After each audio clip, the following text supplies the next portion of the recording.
To start a new series because I've seen some interesting comments in really a couple different videos that I do about PC games, and a lot of them come down to I don't have a PC, so I can't play this game. At least you say you don't have a gaming PC, and that's kind of a good point. If you don't have a gaming PC, you're gonna have a hard time playing a majority of the games that come out that are big AAA games.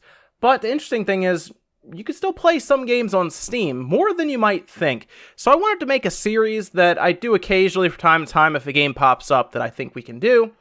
And that is a series called Minimum Spec. And the idea here is I will take a game and show you that you might be able to play it on your system even if you don't think you can. And the way I'm going to do that is I've bought an office computer that was at a liquidation sale. It's with an older processor, no video card. That's the whole point of this series, is there will be no video card in it, and it's going to have 4 gigabytes of RAM. So it's not going to be a super powerful computer. In fact, it's one that is mostly meant in an office building for word processing and surfing the web. So I thought we'd have some fun, and the way I really thought about this a little bit, I started looking at some of the Steam hardware and software surveys, and you'd be surprised where we have things like the base resolution of 1366 by 768 is owned by really 17% of people. Basically, they're playing on what is essentially a laptop there. In fact, still only about half of people on Steam are at 1080p. And the rest are maybe some at 4K, not a lot. In fact, they even say less than 1% right now on Steam, according to their surveys, is using 4K. Everyone else is at 1080p or below. So you have 50 or 56% at 1080p, and the rest are all a bunch of different resolutions below that. And that's where we're going to really get into here. So today, I thought we'd have some fun.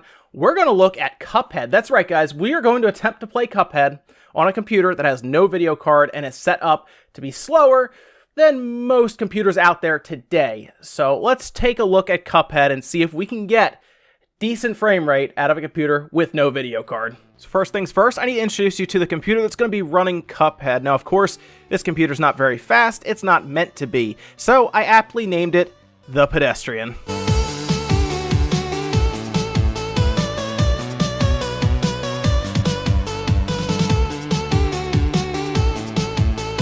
So let's go over the specs very quickly. Inside, there's an i3-2120. This CPU launched right at the beginning of 2011, so it is about 6.5 years old at this point. It is on a 32 nanometer processor, and when it launched, it was right around $120 to $130. Now, it can be found fairly easily for about $30 online. It does have a 2-core setup with 4 threads, so 2 threads to each core, a 3 megabyte cache, and with its memory, which is 1 stick of 4 gigabytes of DDR3 that's clocked at 1333 megahertz, it has a maximum bandwidth of 21 gigabytes per second. I did purposely, by the way, leave only 1 stick in there, so it didn't come equipped with another one. I could have put another one in there just to help out because it should support dual channel. I'm just going to leave 1 stick in there just to make things a little harder on this computer. Now, since we don't actually have a video card in here, we will be using the onboard iGPU. In this case, the graphics processor is the Intel HD Graphics 2000, which of course is the next evolution up from the original HD graphics. It sits at a base frequency of 850 megahertz and does have a max dynamic frequency, which means it can boost up to it at 1.1 gigahertz. Lastly, I did just go ahead and put a 120 gigabyte SSD in there because, well, I can't stand how long it takes for mechanical drives to start up. All in all, this computer was purchased at a liquidation sale for $60 total. It even came with a keyboard and mouse, which is pretty good. Now, this system does have HDMI out, so the way I'm going to be recording any footage is off of this computer. This computer will not be doing any recording. I'm going to record simply with an Elgato HD that is capable of 60 frames per second in case we ever hit that in this series, and it will record at 720p. So the resolution on this computer will be set down to 720p, even though the desktop currently is displaying 1080p.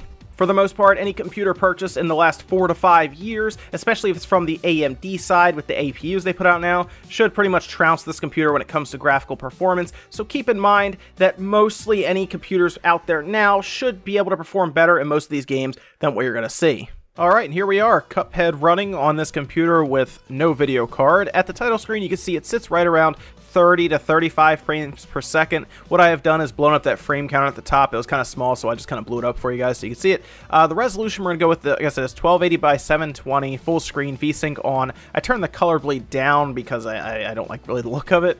But if you change the resolution, it kind of acts all funky. So I'm going to leave it at 1280 by 720, and we'll just jump in from there. And you can see right from the start, we're doing the run and gun level, the first one actually, and you can see it's sitting right at 30 or so frames per second. It does dip into the upper 20s at times, and overall I do think Cuphead is good to play at 60 frames per second, but this computer really has no business playing any games. It's really cool to see it running Cuphead, even though, like I said, it has no video card. It's really neat to see it running on a computer that's mostly used for office work. Now, the one thing I noticed with Cuphead at 30 frames per second, really below 60 at all, is that the parry system is harder to time if you're used to a higher frame rate. Now, you may get used to it like I started to over time as you play it.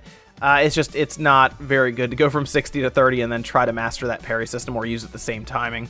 I was really curious about like the boss battles. Would the boss battles cause the frame rate to dip? Not really. Same kind of frame rate where it was sitting right in the neighborhood of 25 to 30. Sometimes it would get above 30. But looking at this, I can tell you that if you had an APU, for example, something from AMD, whether it's say an A6 or an A8, even if you're lucky enough to have an A10, for example, you probably are going to play this close to 60 frames, believe it or not. This game is not super taxing, even though it looks pretty good. I know it's 2D, but this is a game that is very well optimized and doesn't need a lot of power to play, and I was really happy to see this computer that is really running at the bare minimum of its system requirements play it without too much issue. You can get by with this. You can experience the game. Is it the best experience? No.